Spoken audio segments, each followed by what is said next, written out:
चाहे कितना ही अभागा मनुष्य हो, ब्रह्मा मुहूर्त में कर दो यह काम, जो चाहोगे वह मिलेगा। दोस्तों, एक समय की बात है जब माता पार्वती ने भगवान शिव से पूछा, हे स्वामी, मैंने देखा है कि चाहे कितना ही अभागा मनुष्य हो, अगर वह सुबह के समय ब्रह्मा मुहूर्त में उठता है तो वह बहुत सुखी रहता है। ऐसा क्यों है, मुझे ब्रह्मा मुहूर्त का रहस्य बताइए।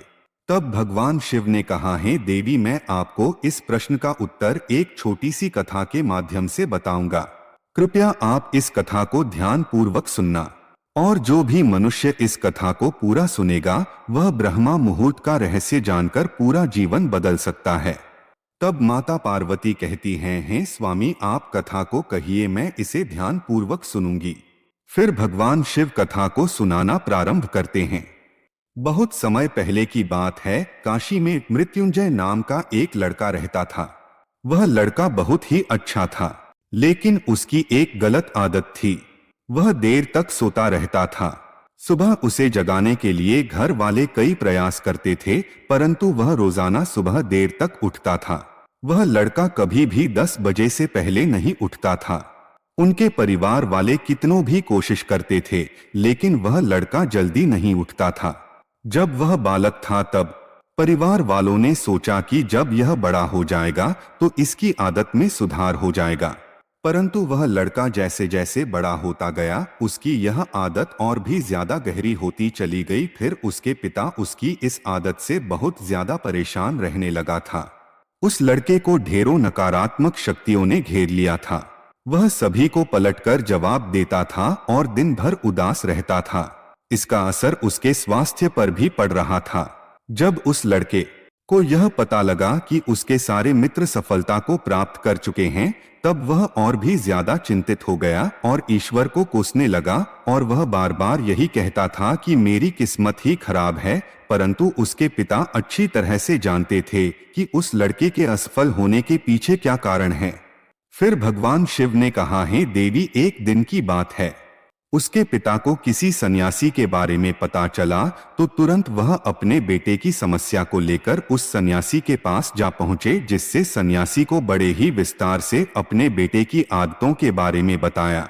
फिर सन्यासी ने कहा कि कल आप अपने बेटे को इस आश्रम में आने को कहना। फिर उस लड़के का पिता अपने घर की ओर चला गया। उसे पता था कि अगर वह सीधे तरीके से अपने बेटे को सन्यासी से मिलने के लिए कहेगा तो वह कभी तैयार नहीं होगा।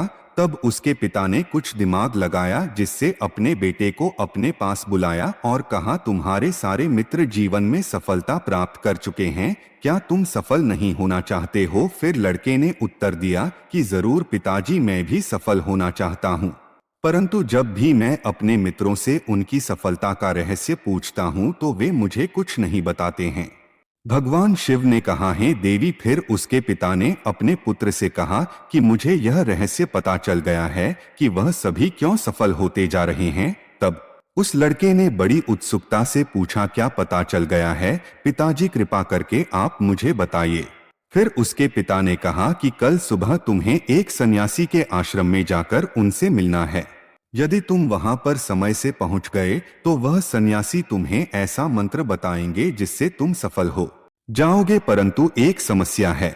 लड़के ने पूछा, क्या समस्या है? तब पिता ने कहा कि जब तक तुम सोकर उठोगे तब तक सन्यासी से मिलने का समय समाप्त हो जाता है।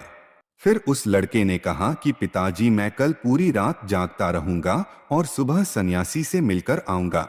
फिर उसके पिता ने कहा कि ठीक है, तुम वहां जाकर उस सन्यासी की आज्ञा को मानना। पिता की बात सुनकर वह लड़का बहुत अधिक खुश हुआ।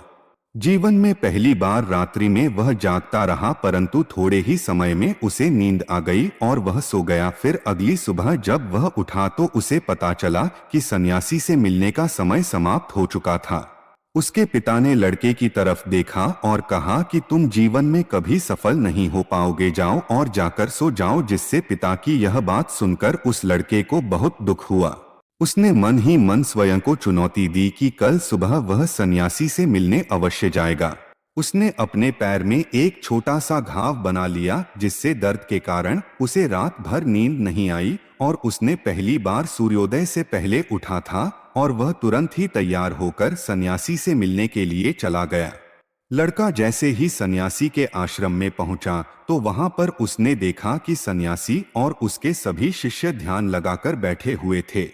फिर जब ध्यान का समय समाप्त हुआ तब लड़का उस सन्यासी के पास पहुंचा और उन्हें प्रणाम करते हुए बोला कि आपके पास कोई ऐसा मंत्र है जिससे मैं सफल हो सकता हूं? कृपया करके मुझे वह मंत्र बताइए। मैं भी अपने मित्रों के समान सफल होना चाहता हूं और अच्छा जीवन जीना चाहता हूं। दोस्तों, भगवान शिव ने माता पार्वती से कहा, हे देवी। फिर सन्यासी मुस्कुराए और बोले, अच्छा तो तुम वही बालक हो। तुम्हारे पिताजी मुझसे मिलने आए थे और उन्होंने तुम्हारे विषय में मुझे सब कुछ बता दिया था। मैं तुम्हें वह मंत्र अवश्य बता देता, परंतु फिर अब लड़के ने जैसे ही परंतु शब्द सुना तो लड़का घबरा गया। उसने पूछा, परंतु क्या गुरुदेव? तब सन्यासी बोला, मैं तुम्हें वह मंत्र बताऊंगा, परंतु अगले 21 दिनों तक तुम्हें मेरी आज्ञा माननी होगी। मैं तुम्हें वह मंत्र 21 दिनों के बाद बताऊंगा। तब तक मैं तुमसे जो भी कार्य कहूंगा तुम्हें वह करना होगा। यदि तुम असफल हुए या कार्य के बीच से तुम्हारा संकल्प टूट गया तो उस मंत्र का असर नहीं होगा। फिर दृढ़ निश्चय के साथ उस लड़के ने कहा कि मुझे आपकी आज्ञा स्वीकार है। मैं अगले 21 दिनों के लिए आपका दास हूं। आप जो भी कहेंगे मैं वही कार्य करूंगा। मुझे केवल और केवल उस मंत्र के बारे में जानना है और मुझे सफल होना है। दोस्तों, फिर भगवान शिव ने कहा, हे देवी। सन्यासी ने उस लड़के से कहा कि ठीक है, कल से तुम्हारा कार्य शुरू होगा। तुम इसी आश्रम में निवास करो। तब वह लड़का आश्रम में निवास करने के लिए तैयार हो गया। सन्यासी ने कहा कि यहाँ रहते हुए तुम्हें ब्रह्मा मुहूर्त में उठना होगा और दूसरे शिष्यों की तरह ध्यान और तप करना होगा। साथ ही आश्रम के कार्यों में भी सहायता करनी होगी। ध्यान रहे, यह संकल्प टूटना नहीं चाहिए। अब वह लड़का सन्यासी की बात से सहमत हो गया और अगले दिन से उसके कार्य के दिन की शुरुआत थी। इस बार उसने दृढ़ निश्चय किया, परंतु 1 सप्ताह बीतने के पश्चात उसका संकल्प टूट गया और वह 8वें दिन देर तक सोता रहा। जब वह नींद से जागा तो उसने कहा कि मुझसे कितनी बड़ी भूल हो गई है। फिर वह रोते हुए सन्यासी के पास पहुंचा और कहने लगा कि हे गुरुदेव, मेरा संकल्प टूट गया है। अब मैं अपने जीवन में कभी सफल नहीं हो पाऊंगा। फिर सन्यासी ने उसे समझाते हुए कहा कि एक बार फिर से शुरुआत करो, फिर से संकल्प करो। तब फिर लड़के ने सन्यासी से पूछा कि सुबह उठना इतना आवश्यक क्यों होता है और यहाँ पर सभी लोग इतनी जल्दी क्यों उठ जाते हैं? तब सन्यासी ने लड़के को समझाते हुए कहा कि सुबह यानी ब्रह्मा मुहूर्त में उठने के पीछे बहुत बड़ा विज्ञान छुपा हुआ है। लड़के ने कहा कि कृपया मुझे वह विज्ञान बताने की कृपा करें। फिर सन्यासी ने कहा कि रात्रि को 4 पहर में बांटा गया है। पहला रुद्रकाल, जिसका समय शाम 6 बजे से लेकर 9 बजे तक होता है। दूसरा राक्षस काल, जिसका समय रात्रि 9 बजे से 12 बजे तक होता है। तीसरा गंधर्व काल, जिसका समय रात्रि 12 बजे से 3 बजे तक होता है। और सबसे अंत में जो पहर आता है उसे मनोहर काल कहते हैं। इस समय को ब्रह्मा मुहूर्त या अमृतवेला के नाम से भी जाना जाता है। इसका समय भोर ब्रह्मा मुहूर्त का समय रात्रि प्रहर के बाद और सूर्योदय से ठीक पहले का समय होता है। सुबह करीब 4 बजे से लेकर 5:30 के बीच तक के समय को ब्रह्मा मुहूर्त कहा जाता है। सुबह उठते ही या फिर ब्रह्मा मुहूर्त में भूलकर भी भोजन नहीं करना चाहिए। स्वास्थ्य के लिहाज से भी ऐसा करना शुभ नहीं माना जाता है। यह वह समय होता है जो पूरे संसार की नकारात्मक शक्तियां निष्क्रिय अवस्था में होती है और सकारात्मक शक्तियां सक्रिय होती है। ब्रह्मा मुहूर्त अर्थात देव मुहूर्त, ब्रह्मा मुहूर्त का अर्थ देवताओं का समय होता है। इस समय देवता धरती पर विचरण कर रहे होते हैं और जागृत मनुष्य पर उनका बड़ा ही सकारात्मक प्रभाव पड़ता है। ब्रह्मा मुहूर्त ऐसा समय होता है जिसमें मनुष्य का मस्तिष्क बिल्कुल खाली होता है, जिसमें किसी प्रकार के कोई विचार नहीं होते हैं। और जब इस समय व्यक्ति अपनी पुस्तक खोलकर पाठ का अध्ययन करते हैं तो उन्हें सब कुछ जल्दी जल्दी याद भी होता है और यह लंबे समय तक याद रहता है। यह ऐसा समय है जिसमें हम ज्ञान को समझने का प्रयास करते हैं। इस कारण आश्रम के सभी शिष्य और संसार में बहुत से ज्ञानी लोग ब्रह्मा मुहूर्त में ही उठ जाते हैं।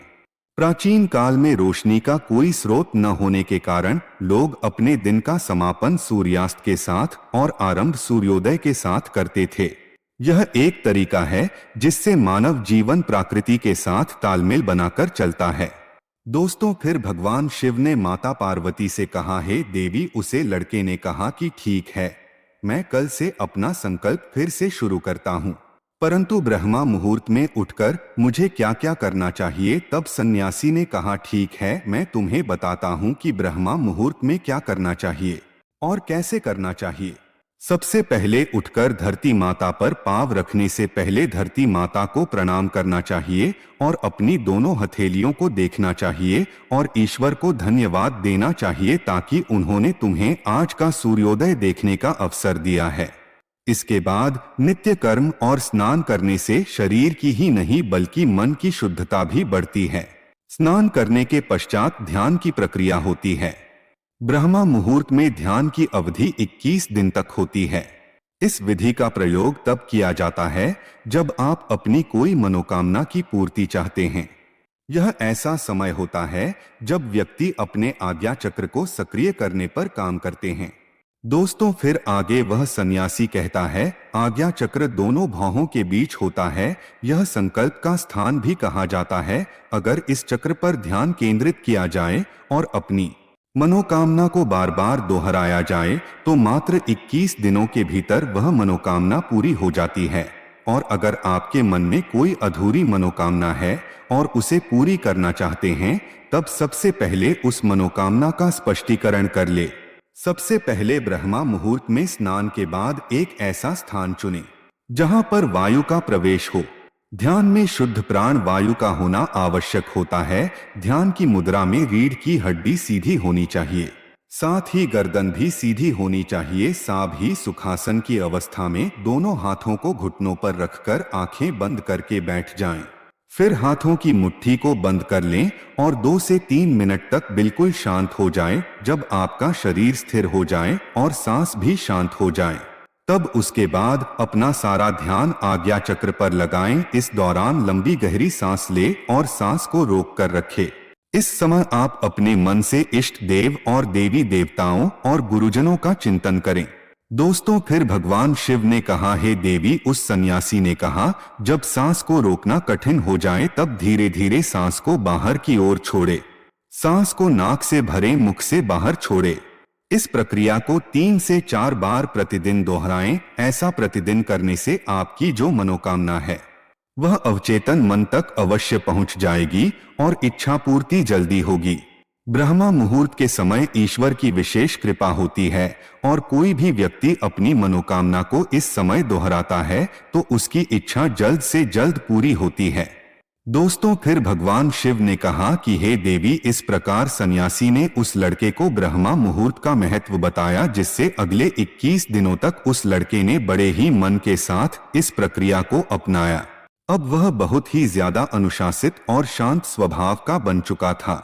उस लड़के ने जैसे ही अपना संकल्प पूरा कर लिया, उसके बाद वह लड़का बड़े ही प्रसन्न भाव से सन्यासी के पास पहुंचा और कहने लगा कि हे गुरुदेव, मैंने 21 दिनों का संकल्प पूरा कर लिया है। अब कृपया मुझे सफल होने का मंत्र बताइए। तब उस सन्यासी ने मुस्कुराते हुए कहा, पिछले 21 दिनों से जो अभ्यास तुम करते हुए आ रहे हो वही तुम्हारा सफलता का मंत्र है। जो व्यक्ति ब्रह्मा मुहूर्त में उठकर ध्यान प्रक्रिया को सही से करते हैं वह जीवन में कभी असफल नहीं हो सकते हैं। तुम्हें ब्रह्मा मुहूर्त का रहस्य पता चल चुका है। अब तुम कुछ इसे पर्यंत करो, तुम्हें जीवन के लक्ष्य और सफलता दोनों प्राप्त होंगे। फिर उस लड़के ने सन्यासी को धन्यवाद दिया और ब्रह्मा मुहूर्त के नियमों का पालन जीवन पर्यंत तक करने का वादा भी किया। और दोस्तों, अगर व्यक्ति अपने जीवन की दिशा को एक खास तरह से बदलने के लिए इच्छुक नहीं है तो उसे आधी रात को साधना नहीं करना चाहिए, क्योंकि इस दौरान की गई साधना कुछ ऐसे बदलाव लाती है जिसे आप शायद संभाल न पाए। तो दोस्तों, प्रकार भगवान शिव ने माता पार्वती को कथा सुनाई। मैं आशा करता हूं कि आपको यह कथा पसंद आई होगी। वीडियो को लाइक एवं शेयर करें, साथ ही कमेंट बॉक्स में हर हर महादेव जरूर लिखें। धन्यवाद।